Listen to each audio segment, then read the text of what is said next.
Hello बच्चे लोग, कैसे हो आप सब? है ना, तैयारी बहुत अच्छी चल रही होगी आप लोग की, है ना? I hope. अब यहाँ पे जो है कि अभी एक चीज देखो, लेक्चर नंबर 1 में मैंने और पढ़ा दिया, लेक्चर नंबर 2 में मैंने जो है और कंप्लीट किया, क्वेश्चंस कराया 3 और 4 में।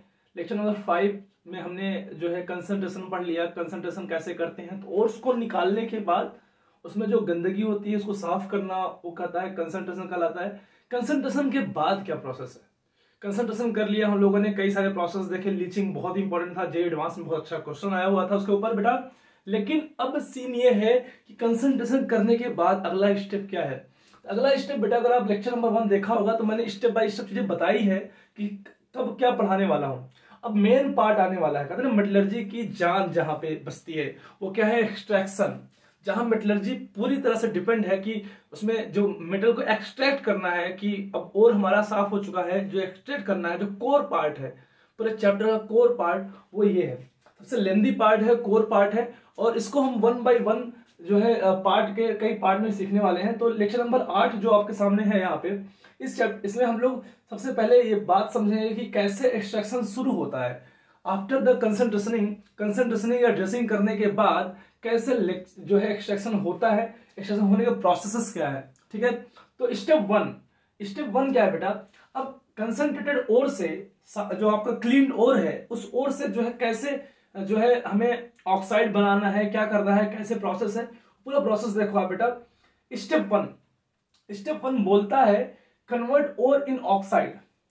ओर को ऑक्साइड में कन्वर्ट करो। अगर ओर ऑक्साइड में नहीं है तो उसे ऑक्साइड में करो। अगर ऑक्साइड में पहले से है तो कोई कुछ करने की जरूरत नहीं है। जैसे आप जानते हो हेमेटाइट ओर पहले से ऑक्साइड में, कोई दिक्कत नहीं है ना। लेकिन अगर जो ओर ऑक्साइड में नहीं है, उसमें वाटर के क्रिस्टल्स हैं, कार्बोनेट है, सल्फेट है, सल्फाइड है, नाइट्रेट है, उन सारे ओर्स को पहले क्या करोगे? पहले ऑक्साइड में कन्वर्ट करोगे। ऑक्साइड में कन्वर्ट करने के बेटा 2 प्रोसेस है, एक है कैल्सिनेशन और एक है रोस्टिंग। ये दोनों प्रोसेस आप क्लास 10 से पढ़ते आ रहे हो, सुनते आ रहे हो, है ना। और इसी प्रोसेस को हम लोग यहाँ पे डिस्कस करेंगे आज, ठीक है। अब यहाँ पे देखो अगला स्टेप क्या होता है। जब ऑक्साइड में बन जाए with the help of calcination and roasting, जब ऑक्साइड में बन जाए तो ऑक्सीजन को हटा दो। ऑक्सीजन को हटाना क्या कहलाता है? Reduction. And the reduction into the respective metals. अगर आपने ऑक्साइड से ऑक्सीजन को हटा दिया तो क्या मिल जाएगा? हमें बचेगा मेटल और हमारा काम हो जाएगा? नहीं, हमारा काम अभी बाकी रहेगा, उसमें अभी भी इंप्योरिटीज रहेंगी।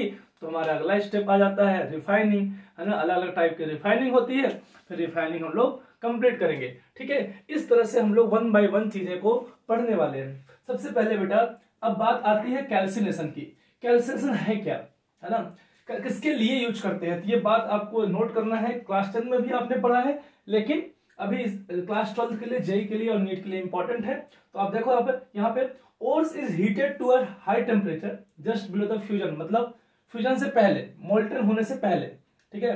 पता लगा कि आपने हीट किया और सब पिघल गया, तो क्या मतलब रहा, है ना। मोल्टन होने से पहले, है ना, in the absence of air, आपको जलाना नहीं है उसे, आपको जलाना नहीं है, आपको कंबस्ट नहीं करना, आपको वहां पे रोस्ट नहीं करना, उसे तलना नहीं है, भूनना नहीं है, क्या करना है? जस्ट हीट करना है ना। In the absence of air, वहां एयर नहीं है। अगर एयर आ जाएगी चीजें जल जाएंगी। एक होता है जस्ट हीट करना, नीचे से हीट करना, जलाना नहीं है। एक होता है जलाना, आग में डाल के जलाना, ठीक है, वो दूसरा वाला है, ठीक है। तो कैल्सिनेशन का मतलब क्या है? सिंपल लैंग्वेज समझे तो क्या बोल रहा है? In the absence of air just heat, उसे हीट करो हाई टेम्परेचर पे। जब आप उसे हीट करोगे तो क्या होगा कि उसमें से जो कार्बोनेट होंगे तो CO2 निकल जाएगा, सल्फेट होगा तो कुछ SO2 निकल जाएगा, या आपके पास क्या नाम है क्रिस्टलाइन वाटर होगा तो वाटर निकल जाएगा ऑक्साइड के अंदर, नाइट्रेट होगा तो NO2 निकल जाएगा। इस तरह चीजें होंगी कि अगर डिफरेंट टाइप ओर से क्या होगा, वो ऑक्साइड बन जाएगा और समथिंग कोई गैस निकल जाएगी, ठीक है। तो यहाँ पे ये बोल क्या रहा है? Mainly use for carbonate ores, hydrate ores and hydroxide, ठीक है। कार्बोनेट और हाइड्रेट और एंड हाइड्रोक्साइड्स। तो ये हाइड्रोक्साइड या हाइड्रेटेड और है या कार्बोनेट और है, इनको हीट करोगे तो क्या बन जाएगा आपका? CaO एंड CO2 या Fe2O3 और H2O। इस तरह से आपका। अच्छा एक बात बताओ, मैंने यहाँ पे एक चीज मेंशन की है ना, इसी बोलते हैं एनालाइजेशन। मैंने यहाँ एक चीज मेंशन की है कि पोरस ऑक्साइड फॉर्म होगा। क्या बनेगा? Porous oxide. पोरस मतलब ऑक्साइड के अंदर से जब गैसेस बाहर निकलती है ना, तो अपने स्थान पे एक पोर बनाते हुए निकलती हैं। तो पोरस ऑक्साइड, ये जो पोरस ऑक्साइड है ना, इन फ्यूचर जो आगे पढ़ोगे तो रिडक्शन, सेल्फ रिडक्शन में काम आता है। ठीक है, मैं आगे वहां बताऊंगा, एक्सप्लेन करूंगा कैसे पोरस मटेरियल कैसे ऑक्सीडेशन में काम आता है, रिडक्शन में काम आता है, वहां पे हम इसको देखेंगे। ठीक है, तो यहाँ पे पोरस ऑक्साइड फॉर्म होगा, क्योंकि जब ये जो सॉलिड है, जब ये बन रहा होगा सॉलिड, तो बीच में से CO2 बाहर भाग जाएगा। जब CO2 बीच में से बाहर भाग जाएगा तो अपने स्थान पे क्या होगा, एक होल बनाता हुआ निकल जाएगा। तो वो होल से क्या बन जाएगा, पोर्स बन जाएंगे छोटे छोटे। ठीक है, ये बात समझ में आ गई होगी, है ना। अब आता है दूसरा पार्ट, बी पार्ट। तो बी पार्ट रोस्टिंग है। रोस्टिंग का मतलब है जलाना। जलाना मतलब रोस्ट करना, जैसे है ना कुछ भूनते हो ना आप, जलाते हो ना आप, रोस्ट करते हो, तलते हो उसे आग के प्रेजेंस में, कोयले के ऊपर रखकर, है ना, बहुत लोग बनाते हैं तंदूरी वगैरह।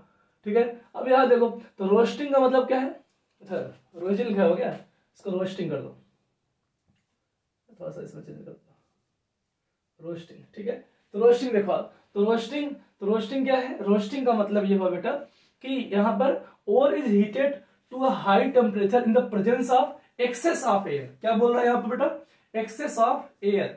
अब की बार O2 का प्रेजेंस है ना, अब की बार O2 का प्रेजेंस है, मेनली किसके लिए डोमिनेंट है, mainly applicable for sulphide ore, very very important. तो रोस्टिंग जो मेनली अप्लीकेबल है वो किसके लिए अप्लीकेबल बेटा, सल्फाइड ओर के लिए। रीजन क्या है, सल्फाइड ओर को जलाना ही पड़ेगा, तभी जाके क्या होगा, इसमें से सल्फर बाहर जाएगा और क्या बचेगा, ऑक्साइड बचेगा।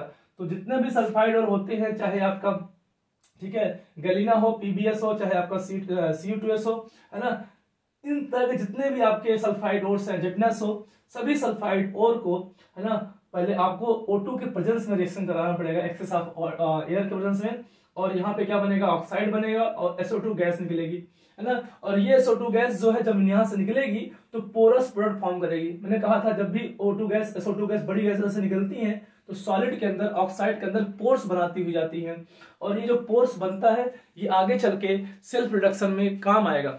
ठीक है, अब स्टेप नंबर 2 पे आते हैं बेटा।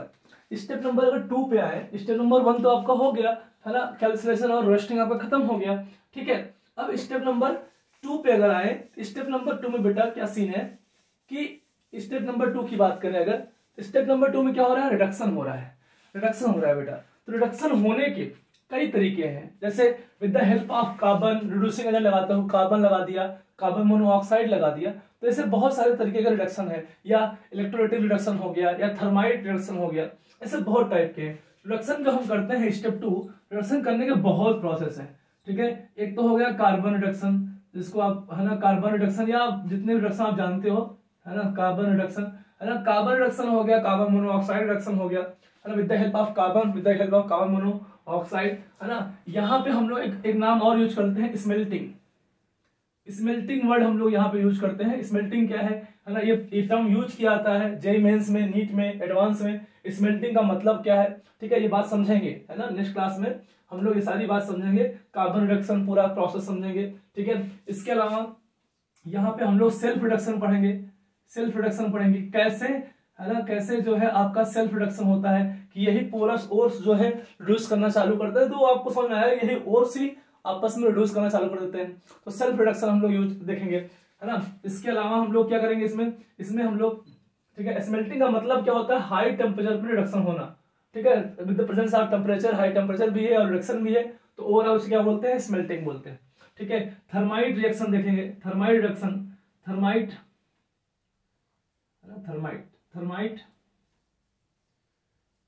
रिडक्शन देखेंगे। ठीक है, जिसको आप गोल्ड स्मिथ थर्माइट रिडक्शन बोलते हो, है ना, फेमस है काफी। देखो एनसीईआरटी में कुछ चीजें नहीं है, एनसीईआरटी में कुछ चीजें नहीं है, कार्बन रिडक्शन है, सेल्फ रिडक्शन है, कुछ चीजें एनसीईआरटी में नहीं है, लेकिन आपके जेईई मेंस और एडवांस में पूछा जाता है बेटा, और नीट में भी, तो आपको ध्यान रखना है। थर्माइट रिडक्शन हो गया, इसके अलावा मेटल डिस्प्लेसमेंट हो गया, मेटल डिस्प्लेसमेंट रिडक्शन, ये क्या है, मेटल डिस्प्लेसमेंट रिडक्शन क्या है, आप जानते हो कि ना मोर रिएक्टिव मेटल्स क्या करते हैं, लोअर रिएक्टिव क्या करते हैं, डिस्प्लेस कर देते हैं, उसको आप देखेंगे। इसके अलावा हम लोग यहाँ पर एक चीज और देखने वाले हैं, इलेक्ट्रोलाइटिक रिडक्शन, इलेक्ट्रोलाइटिक रिडक्शन। ठीक है, और फाइनली, है ना, जस्ट डिकम्पोजिशन।